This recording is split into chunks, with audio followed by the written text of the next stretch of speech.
It could easily have been probably $700 million. To get into a real debate, you might have had to double this extension to $860 million. Mike Trout might be worth $1 billion over the next 12 years. The math to get to $430 million is so simple it's almost laughable, so let's just blast through it. A win added on the free agent market typically goes for around $10 million. That price has gone steadily up for decades, so with inflation one could easily estimate $15 million per win by the end of this deal. By WAR, Trout is the best player through age 26 in history. Unsurprisingly, he projects to stay very good for a long time. Payday, the projection system at Baseball Prospectus, which uses a combination of the player's past stats and the aging curves of his most comparable players, for season 8.4 WAR season 8.4 WAR season this year and an 8.8 WAR season next year, the 2 years the Angels already had him under contract. Beyond that, and let's allow that there is more uncertainty the farther out a system goes, but also that projection systems tend to worry about the worst-case scenarios, and therefore tend to be fairly conservative, he projects to decline only slowly and slightly through the rest of the next decade. He will not be exactly the same player as he ages. He'll slow a bit, eventually move from center field to a corner, and by the end of this deal it might very well hurt to watch him run.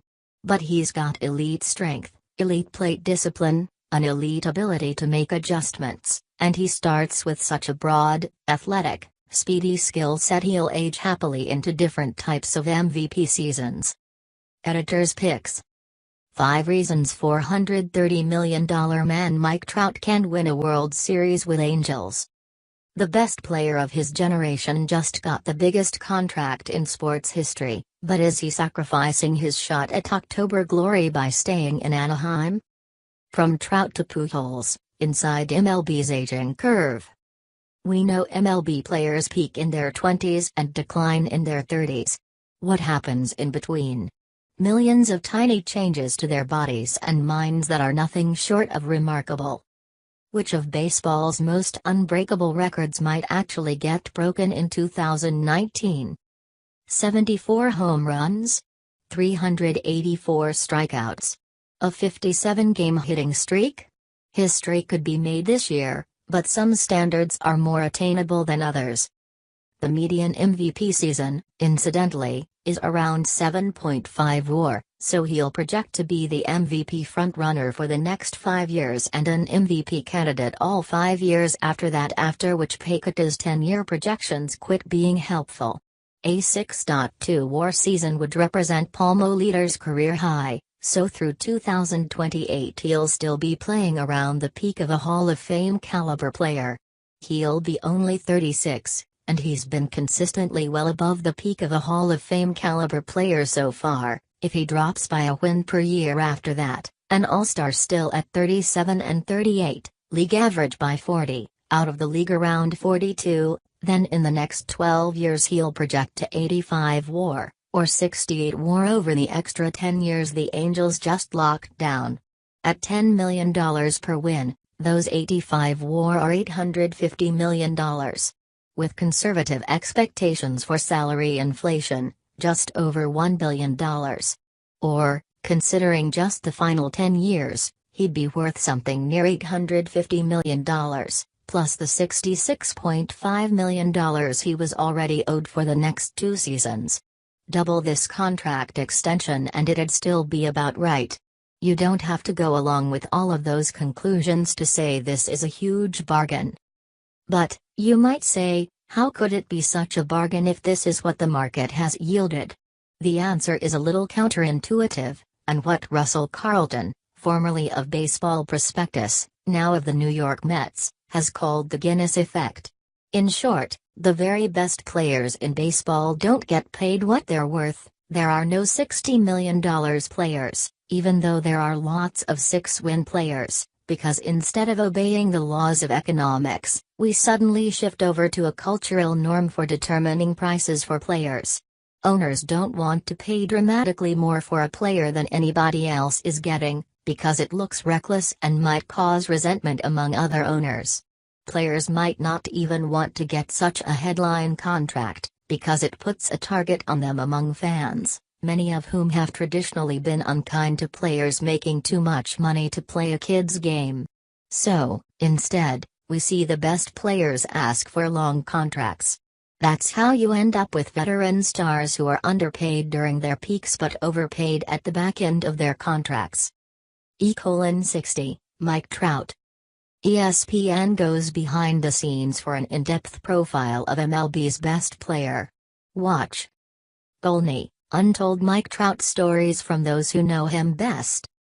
Because of this tendency, the value of superstars tends to be camouflaged a little bit, and makes us doubt what our eyes and our math are telling us. But consider what the Dodgers reportedly offered Bryce Harper this winter, 4 years and $180 million. Or $45 million per year. On a short-term deal, they were willing to acknowledge Harper's true value, and, yes, Harper has been about half the player Trout is, instead of obscuring it across a long and complicated contract structure. Trevor Bauer, the Cleveland Indians' ace pitcher, is intent on proving this truth by going year to year when he hits free agency. In the meantime, though, this is us telling you, believe it. It might defy our imagination to consider Trout being worth $90 million a year in a sport where nobody else is getting more than $35 million a year. He is. Over the past 7 years he has added more value on the field than Paul Goldschmidt and Justin Upton put together, or Harper and Buster Posey put together, or Jose Altuve and Miguel Cabrera put together. He's been worth that much, and if we believe the conservative projections, it's going to be a long time before he's not. Mike Trout, the franchise icon. But Trout is not merely a player, and the Angels are not merely a first-place pursuing machine. They're also a franchise, and Trout is one of the greatest franchise players this sport has ever seen. There's an usher named Albert whose post is near the 4th-floor elevator at Angel Stadium. One day, Albert gave a chirpy hello to a regular. You know, the regular told Albert, "I've never heard you say something not nice. I've never seen you morose." Albert told him, "People come here for the experience." "They do." The regular agreed. "It's like Disneyland," Albert explained. Watching Mike Trout in Angel Stadium will make you think Trout read the same employee handbook Albert did. He's fanatically interactive with the fans during the game, acknowledging the ones who call out his name during innings, waving to little ones when he's in the on-deck circle, signing autographs right up almost until first pitch nearly every game. There is widespread consternation in the sport about Trout's inability to break through to mega fame among national and international audiences, but baseball is primarily a sport of regional fandom, and Trout is perfect on that scale. MLB Mad Libs. Can the Red Sox repeat? Will LA stumble? Who is MLB's best player?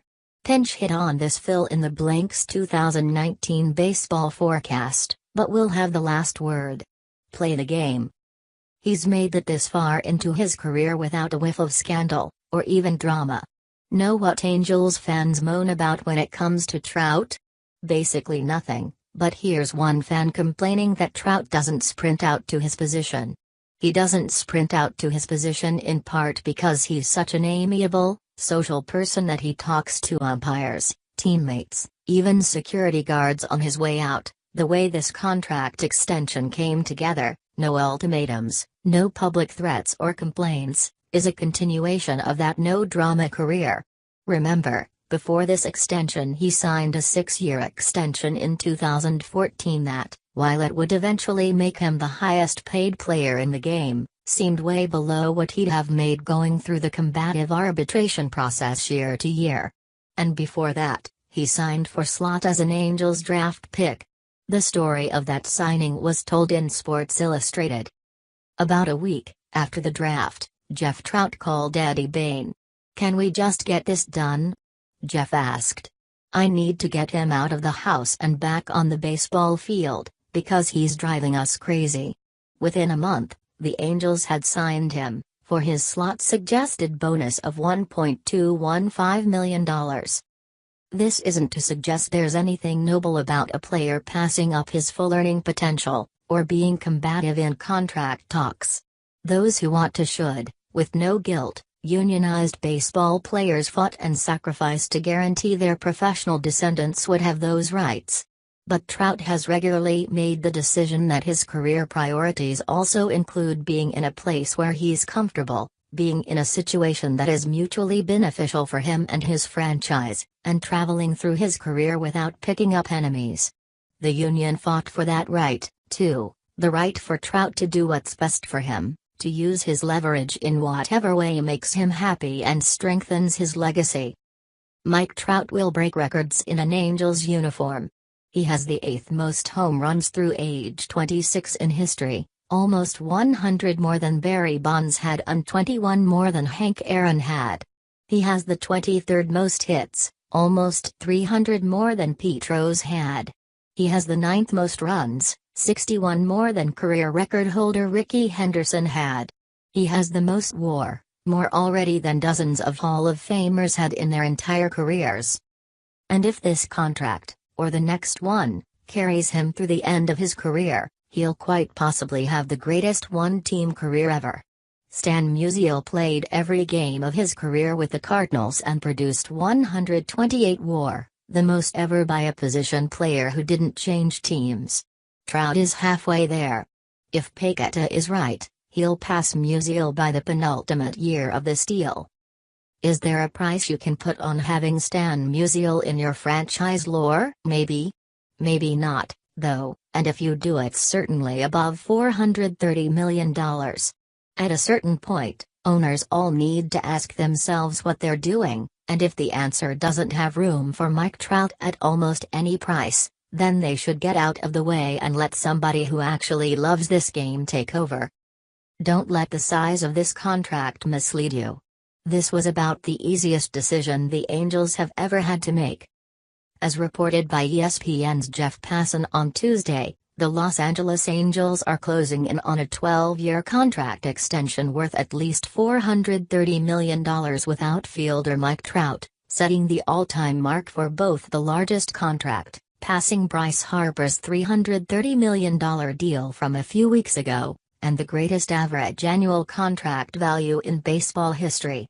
Trout is a longtime object of fascination for us here at 538. We've frequently extolled his virtues as baseball's best and most consistent star. Now he has the record-breaking contract to match his talent, but one that might still represent a big bargain for the Angels. And the deal's long-term nature only renews questions about Trout's ability to win in LA, as well as his potential to break through as a star off the field.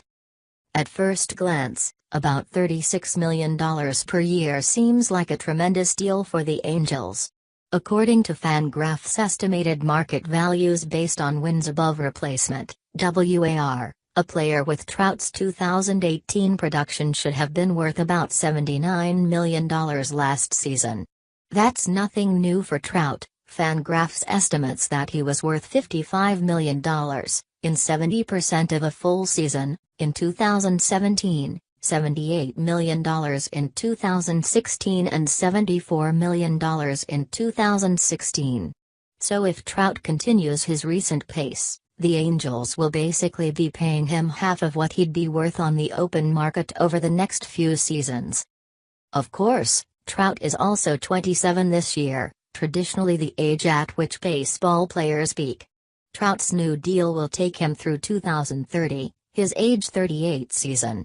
Even though no player in baseball history has posted more career WAR through their age 26 season than Trout, it's probably safe to assume that Trout won't continue to be a 10 WAR per season machine throughout the entire life of this contract. The old saying that Father Time is undefeated remains true, perhaps truer now than ever. And even star-level players peak more quickly than you might expect. While Willie Mays and Hank Aaron were superstars late into their careers, other outfielders similar to Trout, such as Ken Griffey Jr. and Andruw Jones, fell off a performance cliff after age 30 and never recovered. Here's a plot of the 10 retired outfielders most similar to Trout through age 26, according to the baseball gauge, along with the arcs of their seasonal WAR as aging took hold. Trout's most similar group averaged just fewer than 1.0 WAR by age 38. And that group contains 8 Hall of Famers, including Griffey, Aaron, Mickey Mantle, Frank Robinson, and Mel Ott. To further complicate matters, the quality of competition in MLB continues to improve over time, and the game is getting younger, making it more difficult to age well.